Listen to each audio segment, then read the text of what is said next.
उम्मीदों की खिड़की जब खुलती है तो सबसे पहले वहां से आ रहा उजाला मन को एक अद्भुत स्पंदन देता है।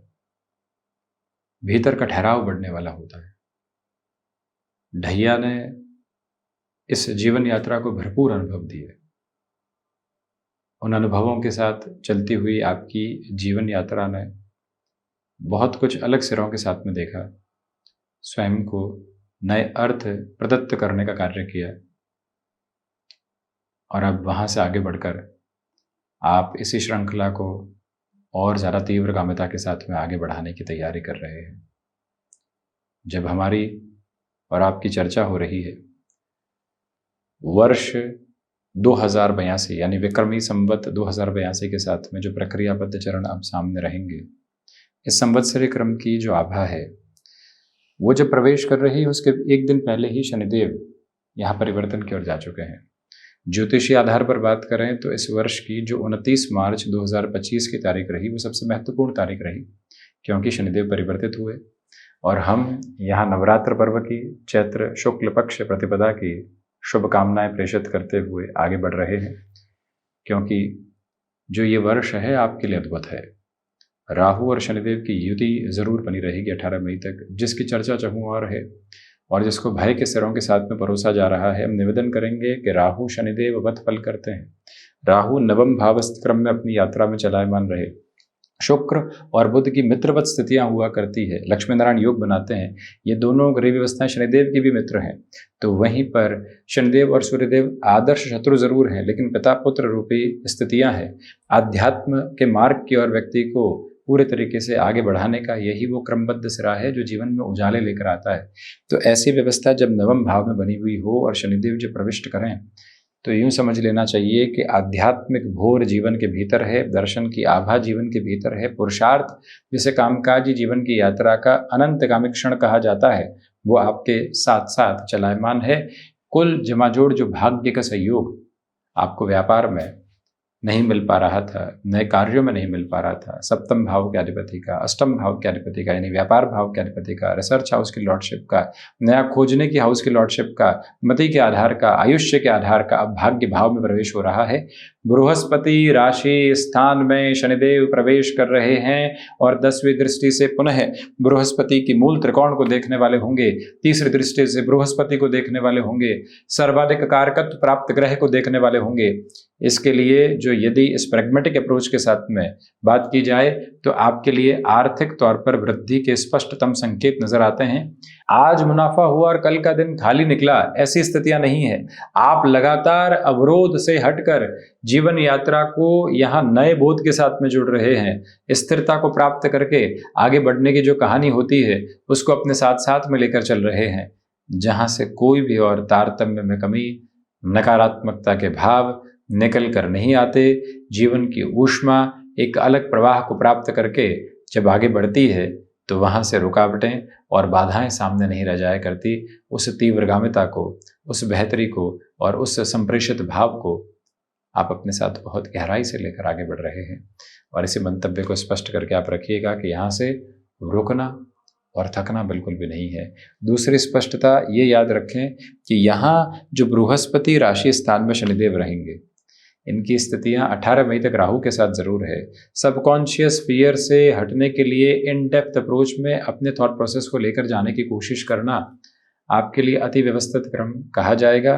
मन में जो लंबे समय से दुविधाओं के घेराव थे, चिंताओं के सिरे थे, उससे हटकर जो जीवन यात्रा को व्यवस्थित करना होता है, तीव्रगामिता के साथ में स्वयं को जो आगे बढ़ाना होता है, वो पूरी प्रक्रियाबद्ध अवस्था आपके साथ साथ है।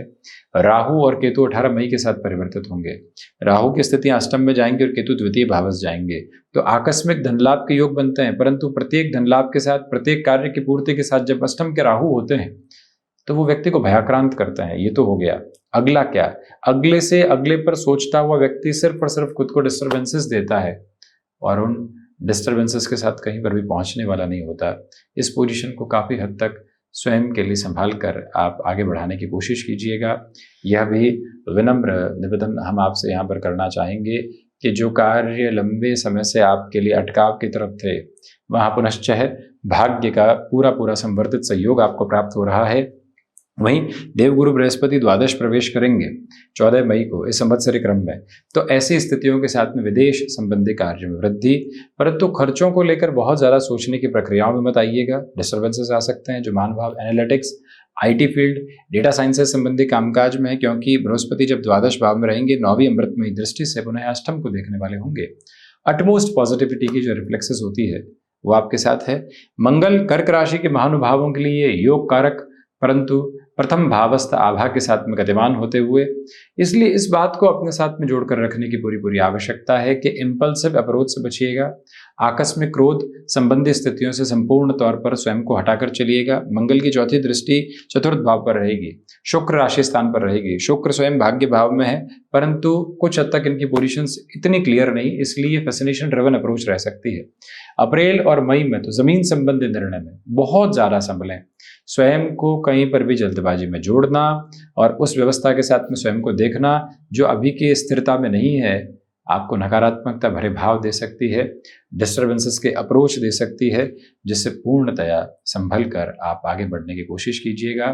मन में छोटी छोटी बातों को लेकर कहीं पर भी भयाक्रांत होकर चलने की आवश्यकता नहीं। जीवन जितनी स्थिरता के बोध को प्राप्त करेगा, उतनी ही बेटर पोजीशंस को कंसोलिडेशन में यहाँ साथ साथ में लेकर चलता चला जाएगा, जिसमें कोई भी और भावी नकारात्मकता के क्रमबद्ध सिरे आपके समक्ष उजागर नहीं है। हम यह भी आपसे निवेदित करना चाहेंगे कि जो महानुभाव लंबे समय से अपने कार्यों में अटकाव देख रहे थे, दुविधाएं देख रहे थे, उनके लिए पुनश्च यह आभा स्थिरता को प्राप्त करती चली जाती है। मन के भीतर की जो व्यवस्थाएं हैं वो भी काफ़ी हद तक आपको यह बेहतरी के आधार ही निर्मित करके देने वाली होती है। परंतु अब स्टमक को रिलेट करते हुए इश्यूज से आपको संभलने की बहुत ज़रूरत रहेगी इस वर्ष, क्योंकि जैसे ही बृहस्पति द्वादश प्रवेश करेंगे ये दुविधा आ सकती है।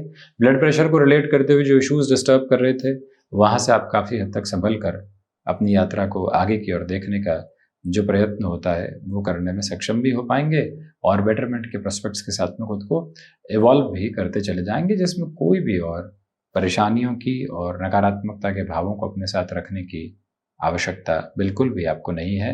ऋण संबंधी स्थितियों में 14 मई तक का समय काफ़ी हद तक सहयोग कर रहा है। कई बार लगता है कि सारी खिड़कियां बंद हो चुकी है और ऋण संबंधी स्थितियां घेर चुकी है, वहां से भी सॉल्यूशन ओरिएंटेड प्रोसेस की ओर आप हैं। परंतु स्टॉक मार्केट में आपको अप्रैल और मई में बहुत ज़्यादा संभल कर चलने का प्रयत्न करते चले जाना चाहिए। हम यह भी विनम्र निवेदन आपसे करना चाहेंगे, स्पष्टता जरूर लेकर चलें।